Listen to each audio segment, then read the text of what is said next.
So hello, I am Divya, I am from Techfile technology private limited Lucknow. और इस video में हम आपको बताने वाले हैं फिफ्थ नॉर्मल फॉर्म। बेसिकली इससे पहले वाले वीडियोस में हमने सारे नॉर्मल फॉर्म्स के और जो टॉपिक्स हैं उसको हमने डिस्क्राइब किया था, जैसे first normal form, second normal form और फोर्थ नॉर्मल फॉर्म तक। इस वीडियो में हम फिफ्थ नॉर्मल फॉर्म डिस्कस करने वाले हैं विथ एग्जांपल। आपको आई होप अच्छे तरीके से समझ में आएगा, क्योंकि फिफ्थ नॉर्मल फॉर्म थोड़ा सा टफ होता है। और क्या होती है ज्वाइंट डिपेंडेंसी, आप अगर बार बार पढ़ेंगे भी तो आपको चीजें क्लियर नहीं हो पाएंगी।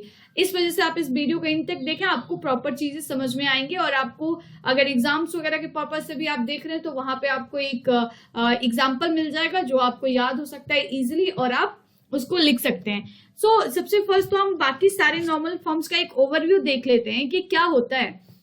अगर हम कहना चाहें तो वहां पे सबसे फर्स्ट नॉर्मल फॉर्म जो होता है वो टेबल के बेसिक रूल्स को डिफाइन करता है। That means first normal form जो है टेबल के बेसिक रूल्स, जैसे कि वो कहता है कि वैल्यूज एटॉमिक वैल्यूज होनी चाहिए और टेबल में कोई रिडंडेंसी नहीं होनी चाहिए।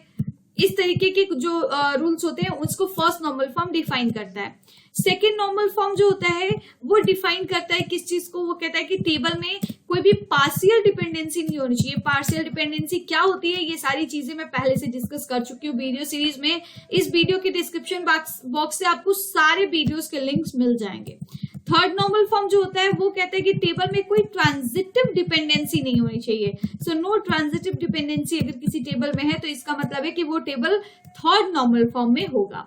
ऐसे ही फोर्थ नॉर्मल फॉर्म जो होता है वो कहता है कि टेबल में कोई मल्टी वैल्यूड डिपेंडेंसी नहीं होनी चाहिए। No multi valued dependency should exist in the table.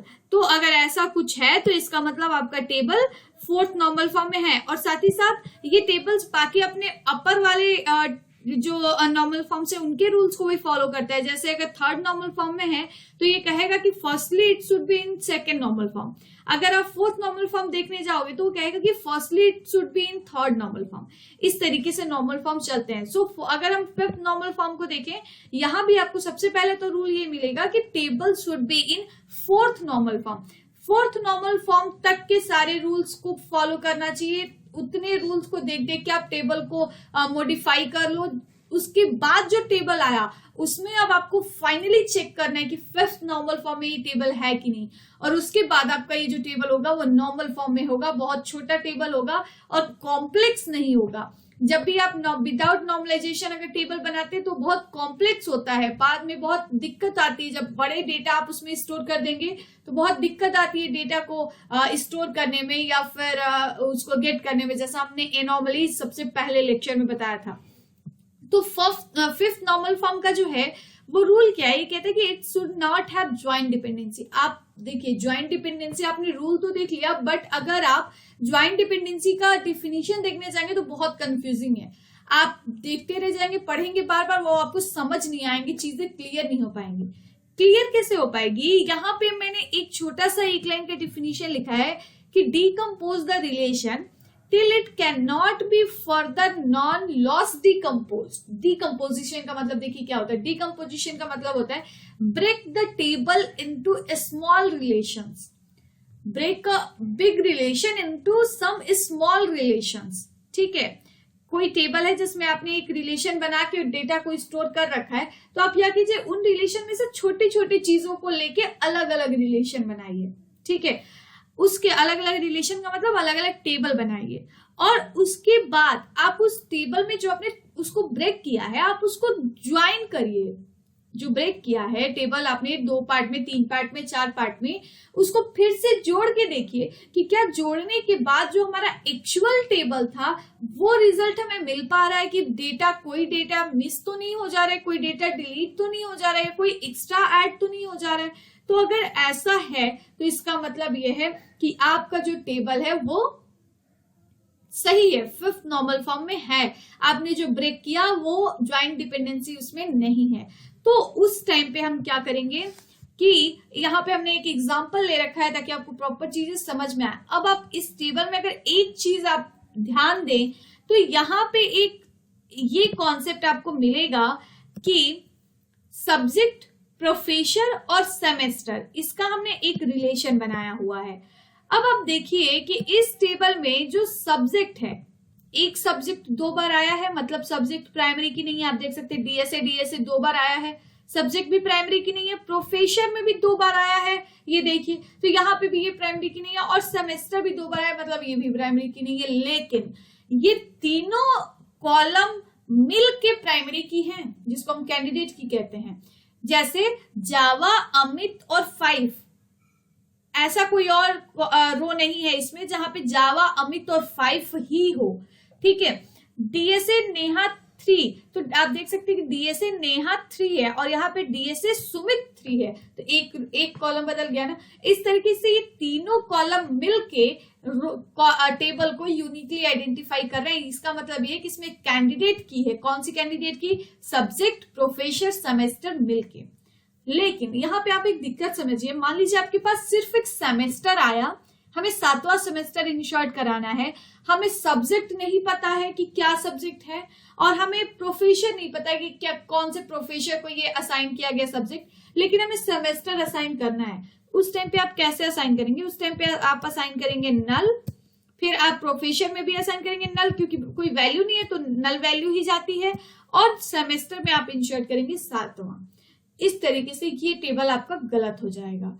तो ये कहता है कि आप इसको डीकंपोज कीजिए, छोटे छोटे रिलेशंस में डीकंपोज कीजिए। अब हम देखेंगे कि यहाँ पे डीकंपोज करने के लिए, जब आप डीकंपोजिशन करने जा रहे हो तो आप देखेंगे कि इस बड़े रिलेशन में कौन से छोटे छोटे रिलेशन आ रहे हैं जो एक साथ साथ रह सकते हैं। तो यहाँ पे हम देखेंगे कि 3 रिलेशन आपको मिलेगा। कौन सा रिलेशन मिलेगा, मैं थोड़ा सा आपको बताने की कोशिश करती हूँ। फर्स्ट जो आपको रिलेशन मिलेगा वो आपको मिलेगा इस टेबल के थ्रू। फर्स्ट रिलेशन मिलेगा, रिलेशंस इन टेबल या रिलेशन, इसको भी हम कह सकते हैं। यहाँ पे अगर हम देखें तो पहला इसमें रिलेशन मिलेगा सब्जेक्ट और प्रोफेसर का, ठीक है। प्रोफेसर जो है वो सब्जेक्ट को पढ़ाता है, इस तरीके से सब्जेक्ट और प्रोफेसर के बीच में एक मिलेगा।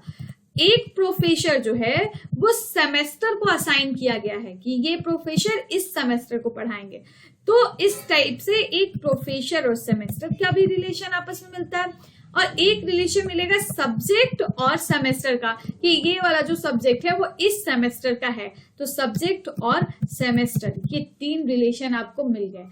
अब ये 3 जो रिलेशन मिले, इसके लिए हम क्या करेंगे कि 3 अलग अलग छोटे छोटे टेबल बनाएंगे इस बड़े टेबल से। कैसे बनाएंगे, हम छोटे टेबल्स पहले बना के देखते हैं। ओके, तो हमने यहाँ पे कुछ इस तरीके से 3 अलग अलग टेबल्स बना लिए, जिसमें सबसे पहला हमने बनाया किसके बीच, सब्जेक्ट और प्रोफेसर के बीच। दूसरा हमने बनाया प्रोफेसर सेमेस्टर के बीच, और नेक्स्ट हमने बनाया सब्जेक्ट और सेमेस्टर के बीच। 3 रिलेशन हमने लिखे थे, तीनों को हम इस बड़े टेबल को हमने 3 छोटे छोटे रिलेशन में तोड़ तो लिया, लेकिन अभी भी हम प्रूफ नहीं कर सकते कि ये टेबल्स 5th नॉर्मल फॉर्म में है। 5th नॉर्मल फॉर्म में प्रूफ करने के लिए आपको इसे ज्वाइन करके देखना होगा कि कोई इसमें ऐसा तो डेटा नहीं आ जा रहा है जो डेटा बढ़ जा रहा हो, या फिर कोई हमारा डेटा मिस हो जा रहा हो, जो मतलब डिलीट हो जा रहा हो। तो पहले हम इसको ज्वाइन, अब आप सोच रहे होंगे कि कैसे ज्वाइन करने पे बढ़ सकता है, कैसे घट सकता है। अभी आपको चीजें समझ में आएंगी। देखिए, अगर हम इन 2 टेबल्स को पहले मिलाना चाहें, ज्वाइन करना चाहें, तो हम किस कॉलम के थ्रू ज्वाइन करेंगे, इसके थ्रू, प्रोफेसर के थ्रू ज्वाइनिंग करेंगे, क्योंकि प्रोफेसर जो है वो इन दोनों के बीच में कॉमन है। तो यहाँ पे इन दोनों को मिला के 3 कॉलम्स बन जाएंगे कुछ ऐसे। एक बन जाएगा सब्जेक्ट, दूसरा बन जाएगा प्रोफेसर, और तीसरा बन जाएगा सेमेस्टर। ठीक है, अब यहाँ पे क्या होगा, फर्स्ट वाले को अमित से हम ज्वाइनिंग करने को देखते हैं। यहाँ पे अमित एक ही है, यहाँ पे भी अमित एक ही है, तो जावा, अमित और 5 इस तरीके से कुछ हो जाएगा, क्योंकि अमित इसमें कॉमन है। तो जावा, अमित, 5। आप खुद अगर इसको ज्वाइन करें तो आपको चीजें समझ आने लगेंगी। सेम ऐसे ही जब आप डेटाबेस में भी करेंगे तो ऐसे ही रिजल्ट आपको मिलेगा।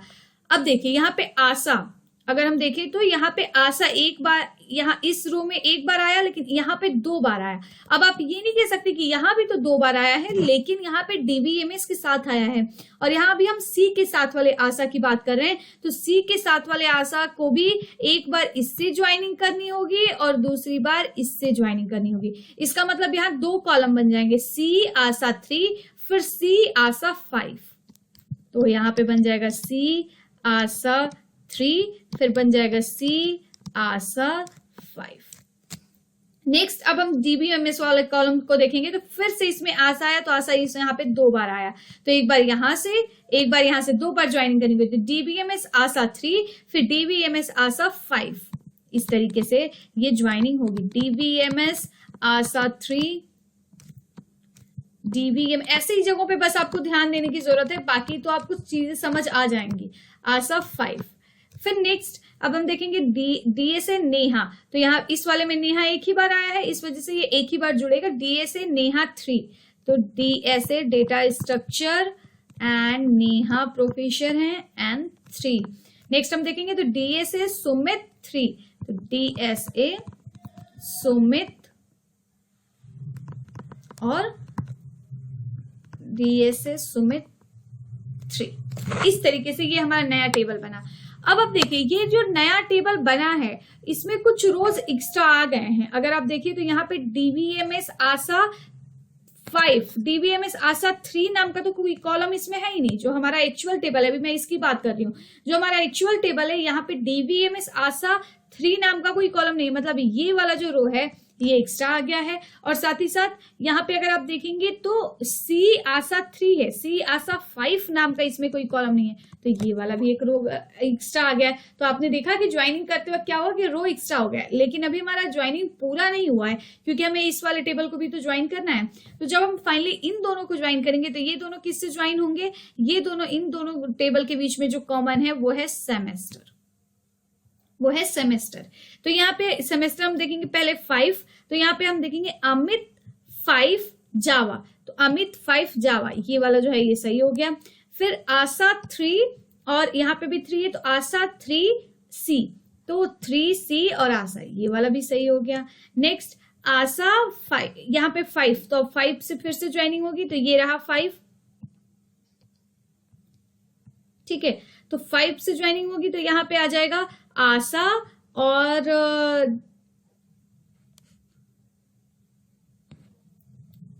ओके। तो इस वाले टेबल की अगर हम ज्वाइनिंग करेंगे तो यहाँ पे सेमेस्टर से ज्वाइनिंग होगी, तो यहाँ पे हो जाएगा 5, तो 5 से ज्वाइनिंग होगी आशा 5 डीवीएमएस, तो आशा 5 डीवीएमएस ये वाला रो भी सही हो गया। फिर यहाँ पे 3 से ज्वाइनिंग होगी तो Neha 3 and DSA, Neha 3 DSA ये सही हो गया, ये सही होगा। इस तरीके से इन दो रो को हटाने के बाद ये टेबल हमें एक्चुअल टेबल मिल गया। इसका मतलब है कि यहाँ पे नो ज्वाइन डिपेंडेंसी आएगी। तो नेक्स्ट एक और भी एक ये भी कंडीशन है कि इन टेबल को आगे और ब्रेक ना किया जा सके, आप तब तक ब्रेक कीजिए जब तक फर्दर नॉन लॉस डिकम्पोज।